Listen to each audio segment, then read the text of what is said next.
Bonjour Ghislaine Chamkam, comment allez-vous? Bonjour Aîné, je vais très bien, merci. Et vous?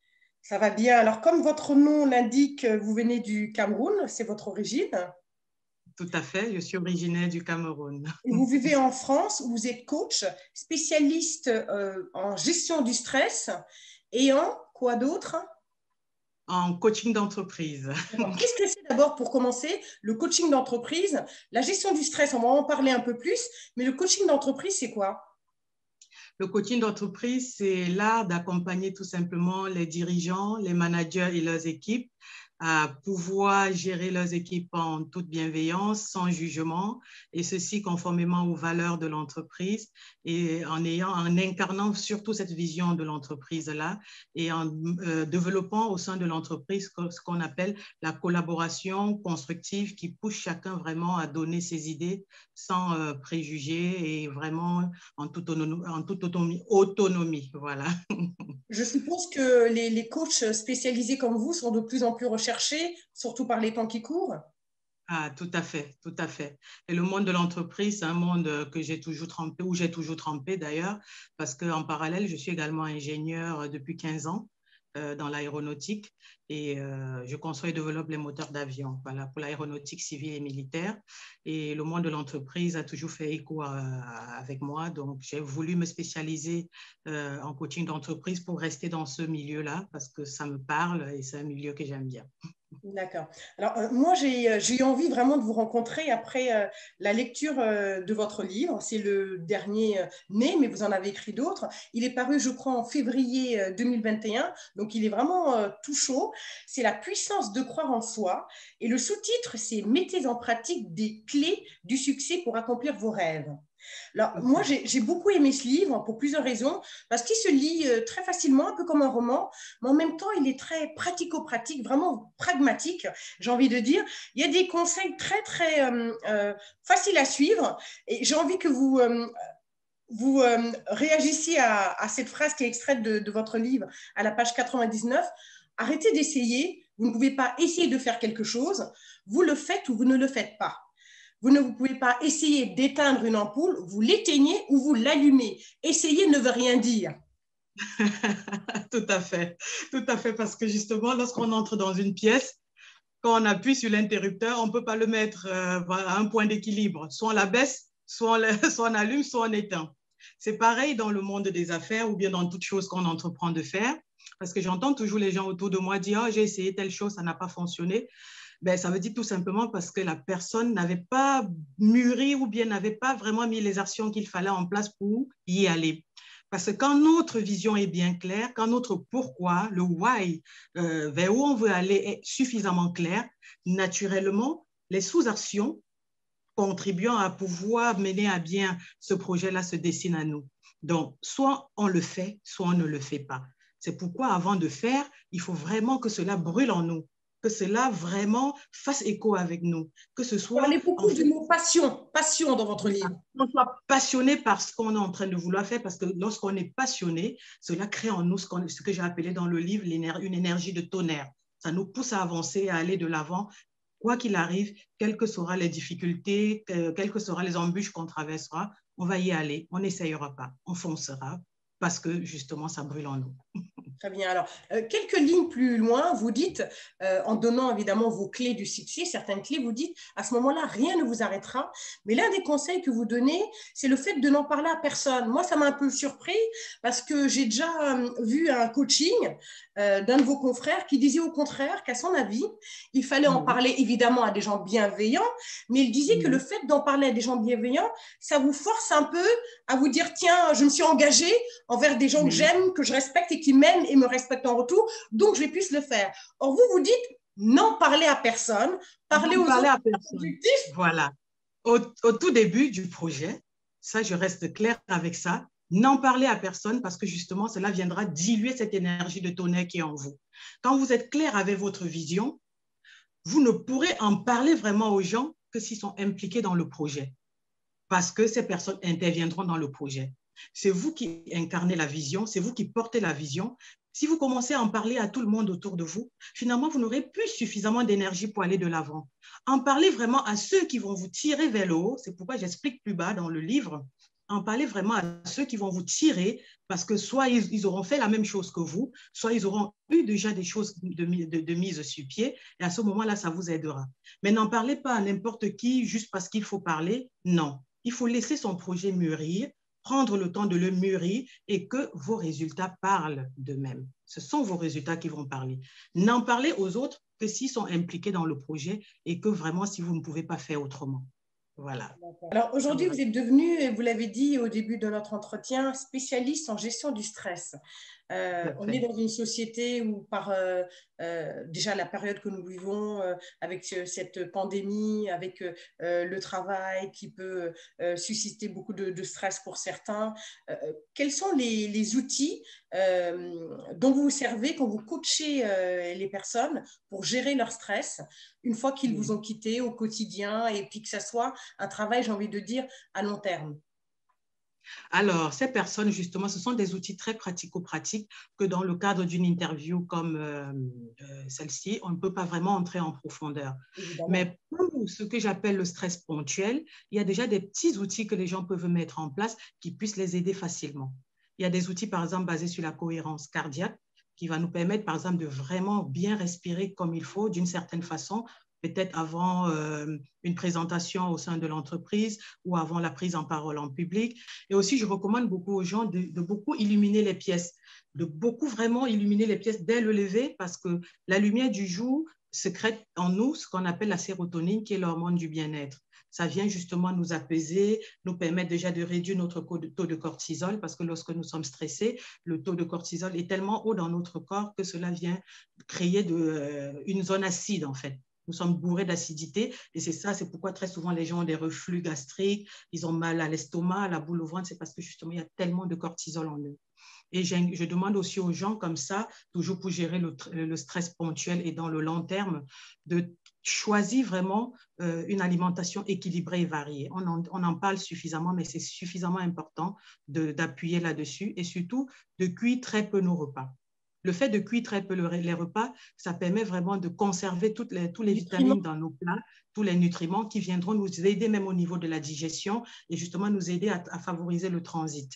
Et le fait de manger équilibré, ça vient toujours gérer ce côté transit-là et nous donner tout ce qu'il faut pour le bon fonctionnement de nos organes. De même, je recommande aux gens de pratiquer le jeûne. Parce que des fois, on a grandi dans une société, surtout dans ces sociétés occidentales, où on souffre plutôt du trop plein que du pas du tout. J'ai dit aux gens, ils ne sont pas obligés de manger les 3 ou les 4 repas par jour.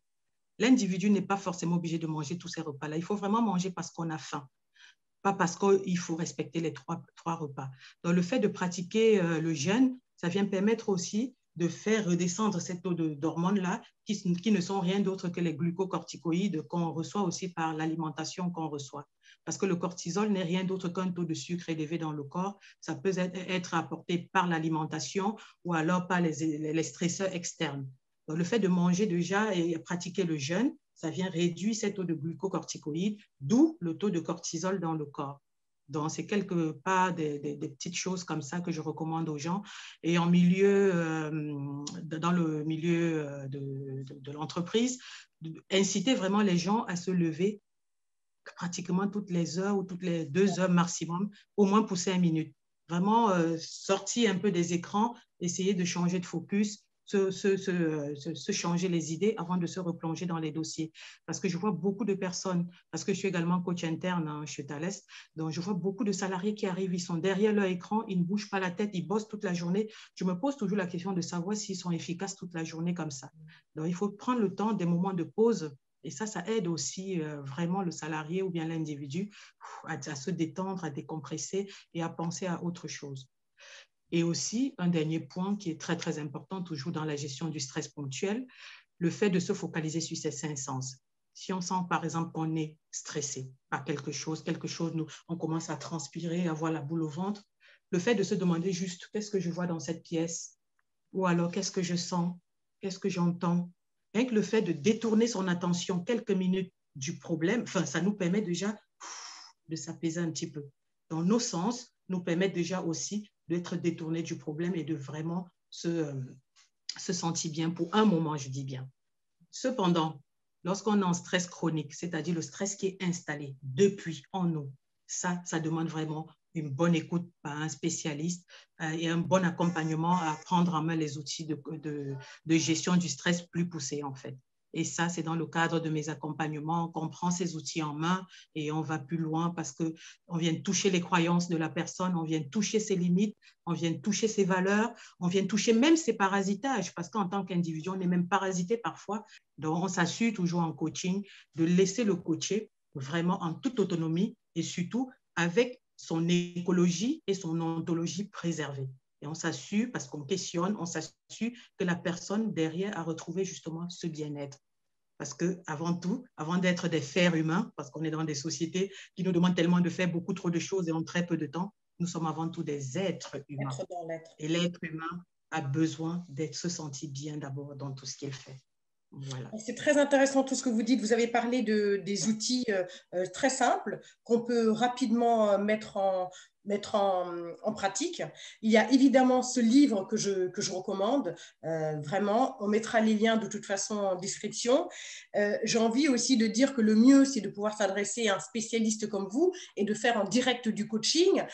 Combien de temps cela prend? Je suppose que ça dépend peut-être de la personne, mais si on veut faire un travail en profondeur, un travail à long terme, mais vraiment se sentir bien, j'ai envie de dire pour la vie, est-ce qu'il faut se dire que c'est pour 3 mois, c'est pour 3 ans? Dites-nous un peu. Et combien cela coûte concrètement? Généralement, les coachings, c'est en maximum 10 séances suivant la problématique. Parce qu'en tout début, c'est-à-dire en entretien préalable, je prends la peine d'écouter mon coaché, sa problématique, son besoin. Et une fois que je l'ai écouté, lors de la première séance, donc, on clarifie le besoin et on signe un contrat.